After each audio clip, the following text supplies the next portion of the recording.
السلام علیکم دوستو، کیسے ہو؟ امید کرتا ہوں کہ آپ سب خیریت سے ہوں گے۔ اور دوستو، آپ کو اگر ہمارے ویڈیوز پسند آ رہے ہو تو ہمارے چینل کو لائک، شیئر اینڈ سبسکرائب ضرور کیجیے۔ تو چلتے ہیں آج کی ویڈیو کی طرف۔ مفتی طارق مسعود کے بیانات کے لیے مفتی صاحب کے آفیشیل چینل مفتی طارق مسعود سپیچز کو سبسکرائب کریں۔ ما خلقنا السماوات والارض وما بینہما الا بالحق، ہم نے آسمانوں اور زمینوں کو حکمت کے ساتھ پیدا کیا ہے۔ وَإِنَّ السَّاعَةَ لَآتِيَةٌ، اور بے شک قیامت آ کر رہے گی، یہ ہو نہیں سکتا کہ قیامت نہ آئے۔ فَاصْفَحِ الصَّفْحَ الْجَمِيلَ، بس اے محمد آپ عمدہ طریقے سے ان سے اعراض کریں۔ کیا مطلب؟ دلائل کی دنیا میں آپ کا پلڑا غالب ہے، اس لیے کہ یہ لوگ اگر نہیں مان رہے نا تو اس کا مطلب یہ لوگ یہ سمجھ رہے ہیں کہ یہ کائنات ہماری خدمت کے لیے پیدا ہوئی ہے اور ہم عیاشی کے لیے پیدا ہوئے ہیں، ہم خدا کی ماننے کے لیے پیدا نہیں ہوئے۔ تو یہ انتہائی کمزور دلیل ہے۔ آپ کی جو دلیل ہے کہ آپ کی دلیل کیا ہے کہ اس کائنات کو کسی وجہ سے پیدا کیا گیا ہے، اور وہ ہے انسان کی آزمائش، اور آزمائش کے بعد اگر رزلٹ نہ ہو تو اس آزمائش کا کوئی فائدہ نہیں ہوتا، اور رزلٹ ہوگا قیامت کے دن۔ اس لیے وَإِنَّ السَّاعَةَ لَآتِيَةٌ، قیامت آ کر رہے گی۔ تو اب آپ دلائل کی دنیا میں جب آپ کا پلڑا غالب ہے اور یہ پھر بھی نہیں مان رہے تو آپ نے غم نہیں کرنا، بلکہ فَاصْفَحِ الصَّفْحَ الْجَمِيلَ، بہترین طریقے سے ان سے اعراض کرنا ہے۔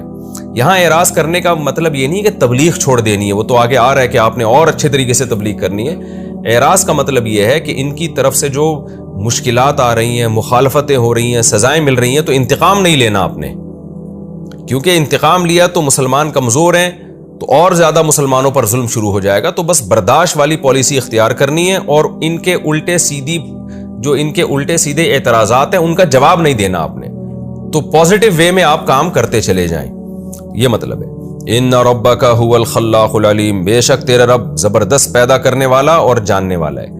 کیا مطلب؟ جس نے پیدا کیا ہے تو وہ تو زیادہ اچھا جانتا ہے، جیسے سورہ ملک میں الا یعلم من خلق، جس نے پیدا کیا وہ جانتا نہیں ہے کیا؟ تو ہم نے ان کو پیدا کیا ہے تو ہم ان کے حالات سے بھی واقف ہیں، لہذا آپ جو غم لیتے ہیں نا کہ یہ ایمان کیوں نہیں قبول کر رہے، تو آپ یہ غم نہ لیں، ہم ان کے حالات کو آپ سے بہتر جانتے ہیں، ہمیں پتہ ہے کہ ہم نے کس کے ساتھ کیا معاملہ کرنا ہے۔ رہا یہ مسئلہ کہ پھر جب نبی تبلیغ کر رہے ہیں اور یہ مان بھی نہیں رہے تو غم تو بہرحال ہوتا ہے، تو اللہ نے اس غم کو دور کرنے کے دو طریقے بیان کیے، ایک تو اس آیت میں اور ایک اس رکوع کے آخر میں۔ پہلا طریقہ کیا ہے؟ وہ یہ ہے کہ ہم نے آپ کو روحانی نعمتیں بہت دی ہیں، ٹھیک ہے یہ نافرمان ہیں اور دنیاوی ترقی ان کے پاس بہت ہے، جیسے کہ آگے آیت میں آ رہا ہے، لیکن آپ کے پاس روحانی نعمتیں بہت ہیں۔ وہ روحانی نعمت کیا ہے؟ وَلَقَدْ آتَيْنَاكَ سَبْعًا مِّنَ الْمَثَانِي، البتہ تحقیق ہم نے آپ کو دی ہے 7 وہ آیتیں جو بار بار دہرائی جاتی ہیں، یعنی سورہ فاتحہ دی ہے ہم نے آپ کو۔ تو یہ اتنی بڑی نعمت ہے کہ کتنی خوبصورت سورت ہے نا سورہ فاتحہ، جس میں اللہ کی حمد و ثنا ہے، مالک یوم الدین، روز جزا کا مالک ہے، جس سے انسان کو دنیا کا مسافر خانہ ہونا سمجھ میں آتا ہے۔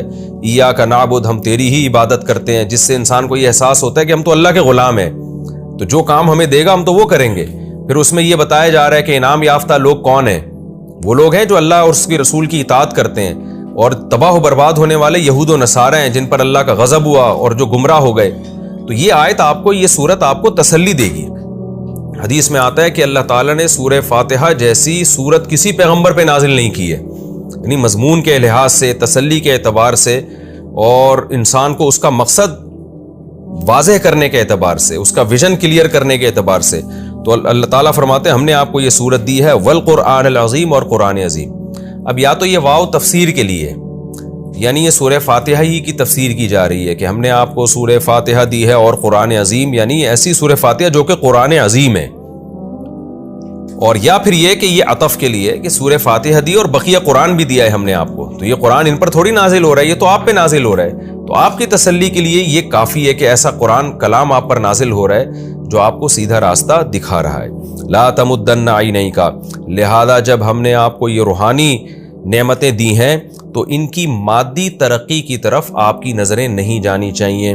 لا تمدن عینیک، آپ کی نظریں نہ کھنچیں، الی ما متعنا بہ، ان چیزوں کی طرف جن چیزوں کے ذریعے ہم نے ان کو دنیا کا ساز و سامان دیا ہے، عیش دیا ہے، ازواجا منہم، ان میں مختلف قسم کے لوگوں کو، کسی کے پاس مویشی زیادہ ہیں، کسی کے پاس پراپرٹی زیادہ ہے، کسی کے پاس جو ہے وہ اولاد زیادہ ہے، کسی کے پاس عزت زیادہ ہے. تو مختلف دنیا کی نعمتیں جو مختلف لوگوں کو ہم نے دی ہیں، آپ کی نظریں ان کی طرف نہ جائیں، آپ ان کی دنیا کو دیکھیں بھی نہیں. آپ وَلَا تَحْزَنْ عَلَيْهِمْ، اور ان پر غمزدہ بھی نہ ہو.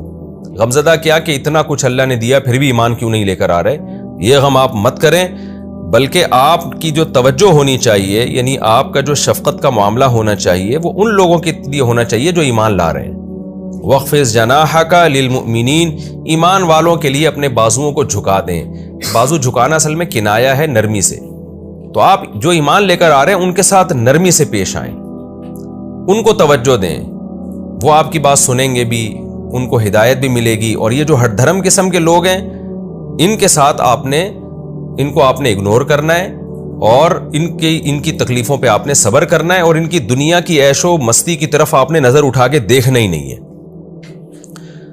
تو ان کے ساتھ، غیر مسلموں کے ساتھ کیا کرنا ہے؟ قل انی انا النذیر المبین، ان کو صاف بتا دیں کہ آپ، میں واضح طور پہ ڈرانے والا ہوں. یعنی میرا کام ہے اللہ کا پیغام تم تک پہنچا دینا، میں بتا کے جا رہا ہوں کہ تم پر اللہ کا عذاب آئے گا. کما انزلنا علی المقتسمین، ایسے ہی آئے گا جیسے پہلی امتوں پر آیا جنہوں نے اللہ کی کتابوں کو ٹکڑے ٹکڑے کر دیا تھا، جیسے یہود. تو دوستو، اللہ تعالی ہم سب کو سننے سے زیادہ عمل کی توفیق عطا فرمائے. ملتے ہیں نیکسٹ ویڈیو میں.